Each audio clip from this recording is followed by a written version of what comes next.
हमने जो topic start किए थे वो है प्लांट क्लासिफिकेशन और किंगडम प्लांटी। इस टॉपिक को हमने ऑफलाइन लेक्चर में स्टार्ट किए थे और इसका मैंने इंट्रोडक्शन भी आप लोगों के सामने डिस्कस किया था।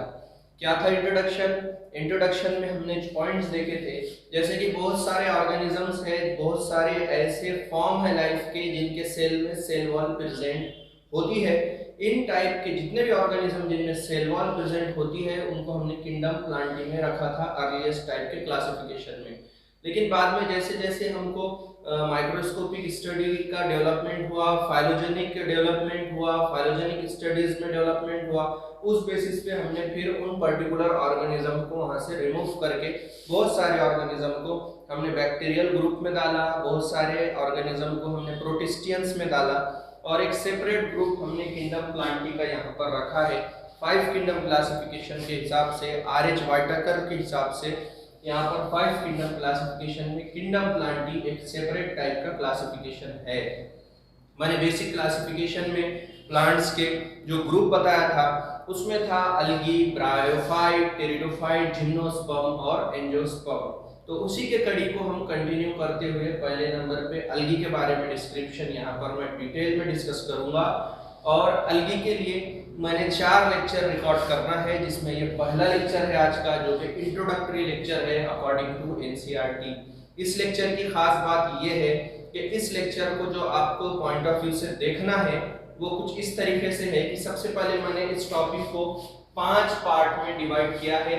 जैसे कि पहले अलगी की बेसिक डेफिनेशन है, फिर अलगी का साइट कहाँ पर होते हैं, किस फॉर्म में हो सकते हैं अलगी, मोड ऑफ रिप्रोडक्शन किस प्रकार का है, और यहाँ पर प्रॉपर्टीज क्या है उसकी, और इम्पोर्टेंस और यूजेस इसके मैंने यहाँ पर मेंशन किया हूँ इस बोर्ड पे। आपको इसका स्क्रीनशॉट भी लेना है, आपके नोटबुक में से नोट करना है। सारे के सारे पॉइंट एनसीईआरटी से 100% मैच होते हैं, इंट्रोडक्टरी पॉइंट्स। उसके बाद फिर वहां पर अलगी के 3 टाइप है, ठीक है। यहाँ पर मुझे जो पॉइंट डिस्कस करना है वो मैं स्टार्ट करूंगा। और एक पॉइंट यहाँ पर जो डिस्कस मेंशन करना जरूरी था वो ये कि इस टॉपिक में मैंने डिफरेंट टाइप के इमेजेस शेयर किया हूँ। बहुत सारे इमेजेस हमारे एनसीईआरटी से रिलेटेड है और बहुत सारे इमेजेस मैंने नेट से लेकर के यहाँ पर शो किया हूँ ताकि आपको एग्जाम्पल्स समझने के लिए आसानी हो। तो जो भी एग्जाम्पल्स देख रहे हैं उसको विजुअल ऑब्जर्वेशन के साथ देखें तो आपको याद रहने में बहुत आसानी होगी। तो बहुत सारे एग्जाम्पल मैंने यहाँ पर स्क्रीन से आपसे शेयर भी करना है, वो एग्जाम्पल्स भी आप अच्छे से देखिए, उसका नाम अच्छे से प्रोनाउंस कीजिए, उसे नोटबुक लेकर लिखिए, नोट करिए, ठीक है। इम्पोर्टेंट पार्ट 1 ऑफ द एक डिस्कशन ये था कि आपकी नोटबुक खुली होना चाहिए, लेक्चर अटेंड करते टाइम आपके पास पेन कापी आपकी खुली होना चाहिए, तभी जाकर आप हर पॉइंट को रिकॉर्ड कर सकोगे, ठीक है। तो यहाँ पर देखिए, देर ना करते हुए पहले पॉइंट पे आ जाते हैं जो कि बहुत इंपॉर्टेंट है, डेफिनेशन ऑफ अलगी। अलगी का डेफिनेशन क्या है यहाँ पर देखिए, साइमल्टेनियसली इसका स्क्रीनशॉट भी ले सकते हैं आप लोग। एनसीईआरटी में जो मेंशन डेफिनेशन है अलगी की, it is a chlorophyll containing simple thalloid. It is a chlorophyll containing simple thalloid autotrophic and aquatic organism. तो ये कैरेक्टरिस्टिक फीचर है अलगी की कि इसमें क्लोरोफिल होते हैं। क्लोरोफिल पिगमेंट्स, इसके बारे में हम डिटेल में पढ़ने वाले हैं आगे फोटोसिंथेटिक टॉपिक में। यहाँ पर भी उसके बारे में कुछ इंफॉर्मेशन मैं डिस्कस करूंगा। Chlorophyll it is a green colour pigment. Chlorophyll ये ग्रीन कलर पिगमेंट है और इनकी खासियत ये है कि ये लाइट एनर्जी के थ्रू फोटोसिंथेसिस करने में हेल्प करते हैं। मतलब लाइट एनर्जी जो फोटोनिक एनर्जी है उसको वो कन्वर्ट कर सकते हमारे बॉन्ड फॉर्म में, मतलब एटीपी प्रोडक्शन में और फाइनली ग्लूकोज के फॉर्मेशन में ये हेल्पफुल है, ठीक है। कैसे है वो फोटोसिंथेटिक टॉपिक में हम डिटेल में देखने वाले हैं। बस अभी इतना मालूम होना चाहिए कि क्लोरोफिल जिस पर्टिकुलर ऑर्गेनिज्म में होते हैं तो वो ऑर्गेनिज्म ऑटोट्रॉफिक ऑर्गेनिज्म कहलाएंगे।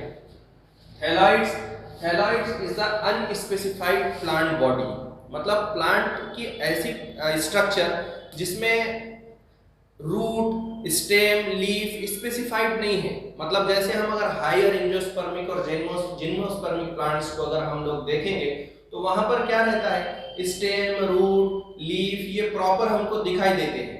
स्पेसिफाई कर सकते हैं हम कि ये स्टेम का पार्ट है, ये लीफ का पार्ट है, लेकिन थैलाइडल स्ट्रक्चर में ये अनडिफरेंशिएटेड मास होता है, मतलब इसमें कोई खास स्पेसिफिक स्ट्रक्चर नहीं होता है, ग्रीन कलर का अनडिफरेंशिएटेड स्ट्रक्चर होता है, इसलिए उसको हम थैलाइड्स कह सकते हैं। और यहाँ पर इनकी प्रॉपर्टी ऑटोट्रॉफिक है, ऑब्वियसली क्लोरोफिल पिगमेंट होंगे तो ऑटोट्रॉफिक प्रॉपर्टी होंगी ही होंगी, और ये ज्यादातर एक्वाटिक ऑर्गेनिज्म है, लेकिन ये पानी में ही रहेंगे, एक्वाटिक ऑर्गेनिज्म है, पानी में ही रहेंगे, फ्रेश वाटर में भी कुछ हो सकते हैं, मरीन वाटर में भी कुछ हो सकते हैं, ठीक है। इनके हैबिटेट उसी हिसाब से डेवलप होंगे अकॉर्डिंग टू द साइट जहां पर ये प्रेजेंट है। आगे इसका भी डिस्क्रिप्शन में डिस्कस करूंगा। यहाँ पर देखिए दूसरा पॉइंट है साइट्स। अब ये कहां पर होते हैं, इनके हैबिटेट्स क्या है। मॉइस्ट स्टोन्स में हो सकते हैं, जो गीले पत्थर वगैरह होते हैं वहां पर भी ग्रो हो सकते हैं, सॉइल में ग्रो होते हैं, और लकड़ियों पे जो गीले लकड़ियां होती है, वुड्स होते हैं, वहां पर भी ये ग्रो हो सकते हैं अलगी। और खास बात यह है कि इनका सिम्बियोटिक एसोसिएशन भी हो सकता है। और देखिए एसोसिएशन विद फंगाई, इसको हम लाइचेंस कहेंगे, इसके बारे में मैंने पहले भी डिस्कस कर चुका हूं ऑफलाइन लेक्चर में, जो कि सिम्बियोटिक एसोसिएशन होता है फंगस और अलगी का। Association with animals, sloth bear की एग्जांपल है, स्लॉथ ऑन बियर्स की, मतलब बहुत सारे ऐसे एनिमल्स होते हैं जिनके सरफेस पे ये कॉलोनीज बनाते हैं, ग्रो होते हैं, और वहां से एक एज अ लैंडिंग सरफेस के तौर पे एक्ट होते हैं। एग्जांपल्स मैं साथ में आपको बता भी रहा हूं, मेंशन भी कर रहा हूं, आप साइमल्टेनियसली डायग्राम के माध्यम से भी इस पॉइंट्स को समझने की कोशिश कर सकते हैं। यहाँ पर जो मुद्दे की बात है वो ये है कि इन पर्टिकुलर थ्योरेटिकल एस्पेक्ट्स में एमसीक्यूज कैसे एक्सपेक्टेड है, तो हमको इनके साइड्स विद रिस्पेक्टिव स्पेसिफिकेशन याद होना चाहिए, मतलब which one of the following is the sites at which algae is present।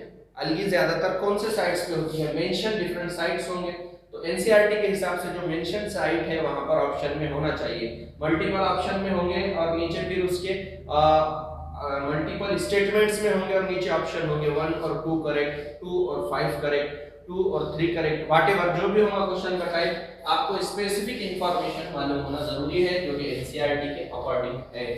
Different forms किस किस फॉर्म में हो सकते हैं, ये हमारे एनसीईआरटी ने मेंशन किया है। कॉलोनियल फॉर्म में हो सकते हैं, उसके एग्जांपल वोल्वैक्स है, हमारे बुक में भी इसका डायग्राम है। फिलामेंटस टाइप में होते हैं, फिलामेंटस टाइप की ग्लोथ्रिक्स और स्पाइरोगैरा इसके एग्जांपल है। कॉलोनियल फॉर्म में मतलब डिफरेंट ग्रुप्स के फॉर्म में, फिलामेंट्स के फॉर्म में मतलब इलोंगेटेड स्ट्रक्चर के फॉर्म में, फिलामेंट्स के फॉर्म में हम बोल सकते हैं, ठीक है। उसके एग्जांपल है ग्लोथ्रिक्स और spirogyra. Massive plant body, massive plant body मतलब जैसे हमारे हायर प्लांट्स का एक ह्यूज जायंट स्ट्रक्चर होता है, बिल्कुल इसी तरीके से पूरे वाटर सिस्टम में फैले होते हैं एक प्लांट बॉडी के फॉर्म में, इसीलिए इसको massive plant body word use किया गया है। उसके एग्जांपल है कर्व्स, कर्व्स इसके एग्जांपल है, डायग्राम में भी साइमल्टेनियसली आप देख सकते हैं कि किस प्रकार की ये मैसिव प्लांट्स बॉडी होंगी, और पूरे वाटर सिस्टम में एक बड़ा एरिया ये कवर किए होंगी, ठीक है, इसलिए उसको मैसिव प्लांट बॉडी कहा है। तो 3 फॉर्म में ये हो सकते हैं, एक्वेटिक एनवायरनमेंट में, कॉलोनियल फॉर्म में, फिलामेंटस फॉर्म में, और मैसिव प्लांट बॉडी के फॉर्म में, ठीक है। उसके बाद दूसरा पॉइंट है मोड ऑफ रिप्रोडक्शन। इन अलगी के कितने मोड ऑफ रिप्रोडक्शन हो सकते हैं, जैसे कि वेजिटेटिव टाइप ऑफ रिप्रोडक्शन, और असेक्सुअल टाइप ऑफ रिप्रोडक्शन, और सेक्सुअल टाइप ऑफ रिप्रोडक्शन भी मेंशन है। जैसे कि वेजिटेटिव रिप्रोडक्शन में फ्रैगमेंटेशन का प्रोसेस होगा, मतलब फ्रैगमेंट्स ये होंगे और वो फ्रैगमेंट्स डेवलप होकर थैलस फॉर्म करेंगे, थैलस फॉर्म करेंगे मतलब अनस्पेसिफाइड प्लांट बॉडी होंगी वो, इसलिए उसको मैंने थैलस फॉर्म बोला। उसके बाद असेक्सुअल रिप्रोडक्शन में असेक्सुअल स्पोर्स फॉर्म होंगे, जू स्पोर्स एग्जांपल है जिसमें मूवमेंट होगा, फ्लैजेलेटेड स्ट्रक्चर्स होंगे, और ये जू स्पोर्स मूव होंगे किसी और जगह पे, और वहां पर डेवलप होकर न्यू प्लांट बॉडी बनाएंगे, न्यू प्लांट बॉडी अलगी का थैलस बनाएंगे, थैलस फॉर्मेशन करेंगे, ठीक है। होप आप लोगों को ये पॉइंट समझ में आ रहे होंगे। अगर फिर आपको कुछ समझ में ना आए तो मुझे फ्रैंकली क्वेश्चंस कर सकते हैं, व्हाट्सएप पे भी क्वेश्चंस पूछ सकते हैं, यहाँ पर भी ग्रुप में भी क्वेश्चंस पूछ सकते हैं आपके, ठीक है। देखिए यहाँ पर sexual reproduction, sexual reproduction as the name indicate, यहाँ पर fusion of 2 gametes, 1 male and second one is female gametes का जो फ्यूजन होता है, उसके बाद जो फॉर्म होता है जाइगोट से फिर आगे ऑर्गेनोजेनेसिस होता है। लाइफ साइकिल के वेरिएशन हो सकते हैं, इसमें आगे देखेंगे अपन। ठीक है, जैसे कि देखो यहाँ पर सेक्सुअल रिप्रोडक्शन में 4 अलग-अलग फॉर्म मैंने डिस्कस किया। फ्लैजेलेटेड स्पोर्स होंगे और सिमिलर होंगे दोनों भी। यूलोथ्रिक्स में हमको देखने को मिलेगा, मतलब मेल और फीमेल गैमेट दोनों भी सिमिलर टाइप के होंगे और फ्लैजेलेटेड होंगे, मतलब मूवमेंट होगा उसमें। यूलोथ्रिक्स उसकी एग्जांपल है। नॉन फ्लैजेलेटेड सिमिलर गैमेट्स अगर नॉन फ्लैजेलेटेड है, मतलब फ्लैजेलेटेड मूवमेंट नहीं है उसमें और सिमिलर है, तो आइसोगैमस बोलेंगे और उसकी एग्जांपल है स्पाइरोगेरा। डिसिमिलर गैमेट्स है, मतलब दिखने में सिमिलर नहीं है, तो उसको अनआइसोगैमस हम कह सकते हैं, और यूडोरिना इसकी एग्जांपल है।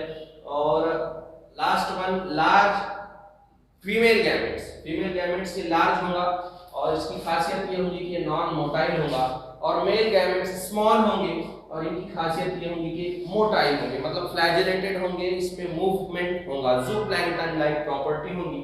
तो लार्ज फीमेल गैमेट्स और स्मॉल मेल गैमेट जो कि मोटाइल होंगे, इनका अगर फ्यूजन होता है तो इस टाइप के पैटर्न को oogamous हम कह सकते हैं, और इसके एग्जांपल है वुल्वैक्स और फ्यूगस और वुल्वैक्स इसकी एग्जांपल है। तो 4 टाइप के डिफरेंट पैटर्न बताया हूं मैंने यहाँ पर सेक्सुअल रिप्रोडक्शन के, जिसमें flagellated, similar type, non flagellated, similar type, dissimilar gametes, large and small gametes, that is large non-motile female gametes and small motile male gametes। इनके रेस्पेक्टिव एग्जांपल्स हमको याद रहना जरूरी है।